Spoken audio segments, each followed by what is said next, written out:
Pour notre dernière rencontre sur l'Italie, C'est l'heure des contes vous propose un conte de Campanie, au royaume de Naples.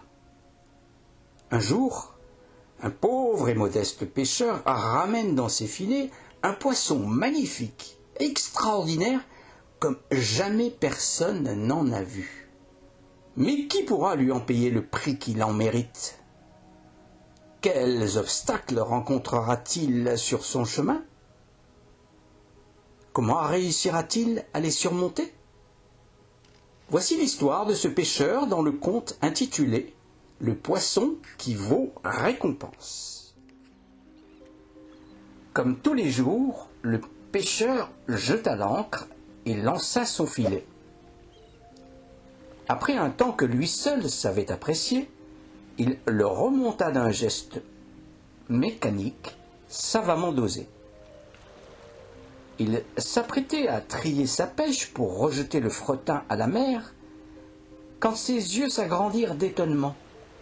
Là, au milieu des prises habituelles, trônait un poisson comme il n'en avait jamais vu. Pas énorme, non. Sa particularité était sa couleur, ou plutôt ses couleurs. Il était indigo, vert, bleu, violet, rouge, orangé, jaune, bref, de toutes les couleurs de l'arc-en-ciel.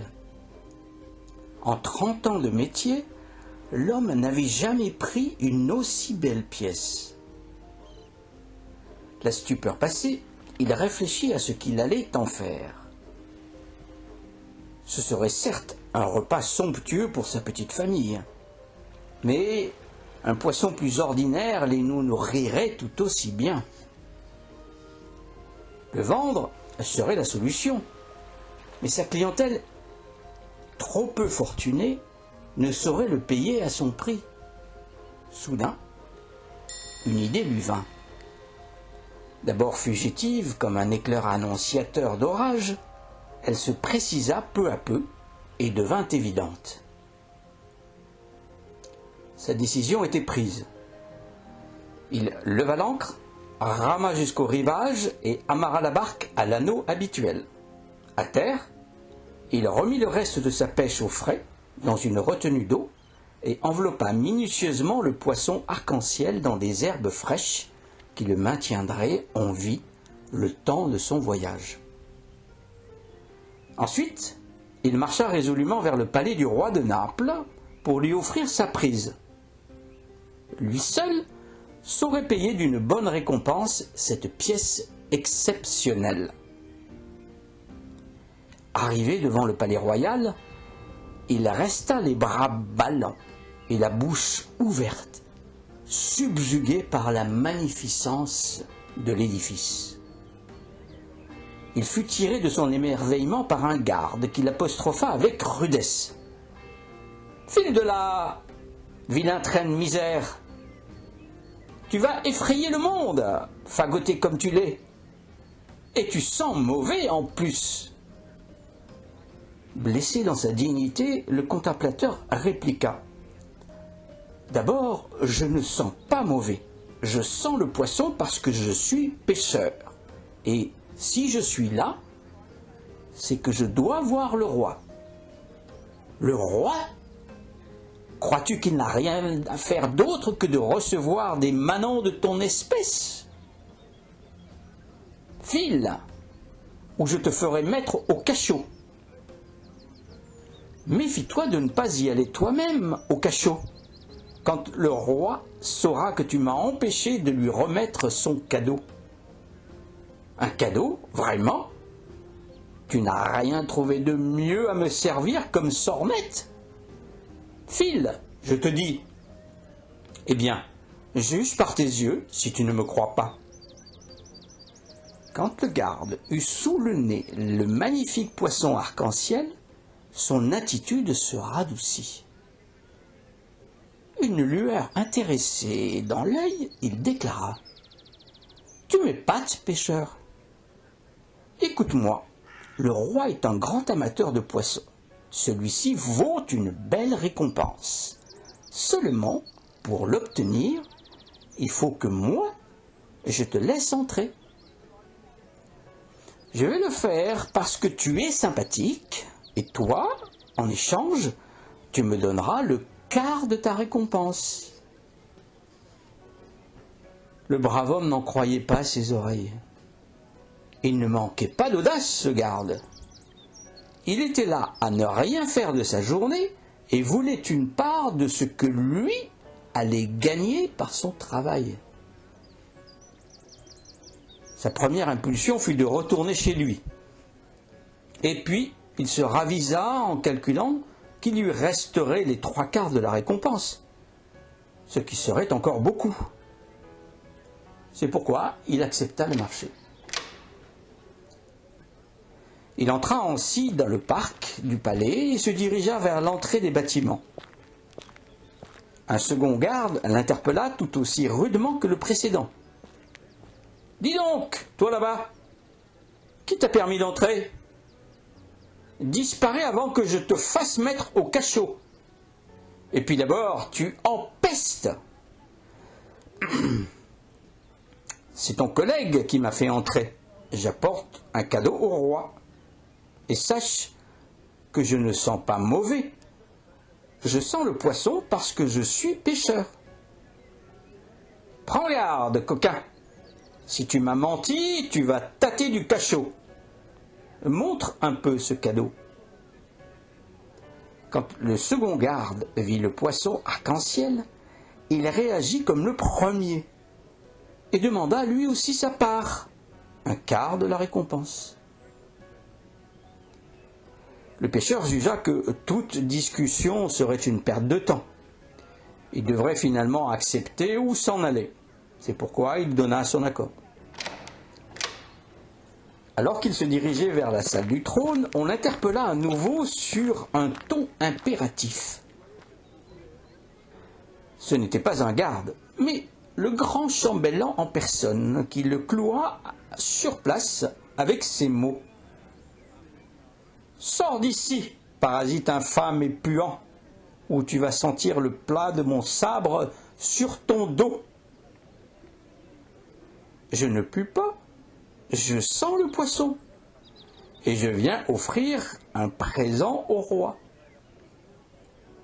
Disparais, mauvais gnome, ou bien c'est le tranchant de mon sabre sur ton cou que tu emporteras en enfer comme dernier souvenir. Sachant, par expérience, que mieux que des mots, son poisson arc-en-ciel lui ouvrirait les portes, l'homme le montra, sans user plus de salive. Le grand chambellan en eut le souffle coupé. Le regard luisant, il dit à l'oreille du visiteur : « Cela change tout, mon ami. Je t'avais pris pour un de ces quémandeurs qui importunent notre roi pour des broutilles. Toi, c'est différent. Je connais bien les goûts de notre souverain. Ce cadeau va le combler de bonheur. Aussi t'offrira-t-il une bonne récompense. Il ne reste qu'un détail, une toute petite formalité. Il faut pour cela que je t'ouvre cette porte. Je vais le faire, car tu es un garçon valeureux. De ton côté, tu feras un petit geste pour moi. Tu me donneras la moitié de la récompense qui te sera généreusement donnée. Sois-en sûr. » Le pauvre homme crut qu'il allait s'évanouir. Il ne fallait pas être un savant mathématicien pour savoir qu'une récompense dont on retrancherait le quart, un autre quart, et finalement la seconde moitié, il ne resterait rien. Ces gens-là n'étaient pas de son monde. Il n'avait rien d'autre à faire que de parader devant des portes en regardant voler les mouches et s'arroger le droit de dépouiller les pauvres bougres comme lui après les avoir menacés et insultés. Et en plus, l'odeur du poisson les dérangeait.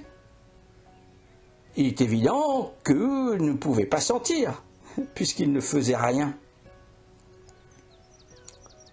Dégoûté, il s'apprêtait à rentrer chez lui quand lui vint une idée. une excellente idée. Il allait bien s'amuser. C'est pourquoi il accepta ce marché de dupes. La porte s'ouvrit, découvrant le trône où s'ennuyait le roi de Naples. Cette visite incongrue ne sembla ne pas lui déplaire. Il accueillit aimablement ce visiteur insolite. « Que puis-je faire pour toi, mon brave ? À ce que je sens, tu viens de la mer. » En voilà un, au moins, qui sait distinguer une odeur d'une puanteur, pensa le pêcheur avant de répondre. « Oh, je n'ai rien à vous demander, Majesté. Je suis juste venu vous offrir un cadeau. » « Un cadeau ? Pour moi ? Voilà qui est original de la part d'un de mes sujets. Que peux-tu m'offrir que je ne possède déjà ? Partant du principe que les choses parlent mieux par elles-mêmes, le visiteur montra son présent. Le roi descendit de son trône pour contempler ce poisson si extraordinaire qu'il n'en avait jamais vu de pareil. Il resta un long moment en admiration avant de s'adresser à son hôte. « Mon ami, j'ai reçu bien des cadeaux dans ma vie. Jamais aucun ne m'a fait autant plaisir. Ce poisson-là manquait à ma collection. Je veux te récompenser royalement. Demande-moi ce que tu veux, tu l'auras. » Le pêcheur répondit sans hésiter. « Faites-moi donner 100 coups de bâton comptés sur la place devant le palais. » Le monarque crut bon de préciser. « Sans doute l'émotion d'être devant ton roi te trouble-t-elle un peu l'esprit ? Comprends-moi bien. Je ne veux pas te punir, mais te récompenser pour le plaisir que tu m'as fait. » « J'ai bien compris, Majesté. Je vous ai dit ce que je veux. Essayez de me comprendre à votre tour. Si tu as perdu la raison, mon brave, je n'y peux rien. Il sera fait selon ton désir. » Le roi fit venir son bourreau et lui donna l'ordre de distribuer les 100 coups de bâton. Satisfait, le pêcheur sortit, suivi du bourreau. Derrière la porte, l'attendait le grand chambellan qui lui dit à l'oreille. « Alors, combien t'a-t-il donné ? » « 100. »« Souviens-toi que tu dois m'en donner 50. » Se retournant alors vers le bourreau, le pêcheur dit « Tu lui donneras les 50 qui me reviennent de droit. » Et le bourreau dit au chambellan « Suis-moi, tu les auras. » À sa sortie du palais, le second garde fit aussi sa requête. « Combien ? » « 100. » « Tu te rappelles ta promesse, tu dois m'en donner 25. » Le pêcheur dit au bourreau « 25 sont pour lui. » À la grille du parc, le premier garde s'en quitte à son tour. « Combien ? » « 100. » « Souviens-toi, il y en a 25 pour moi. » « Les 25 derniers sont pour lui, dit le pêcheur au bourreau. Il les a bien mérités. Et le bourreau dit au fonctionnaire, « Suis-moi, tu les auras. » Et c'est en place publique qu'il distribua à chacun son dû. Ce soir-là, le pêcheur retourna chez lui les poches vides, mais l'esprit en joie. Car il avait admiré le château royal, conversé avec le roi de Naples, et il avait vu 2 gardes et le grand chambellan se partager 100 coups de bâton. Finalement, il n'avait pas perdu sa journée. Cric, crac, un nouveau conte dans le sac.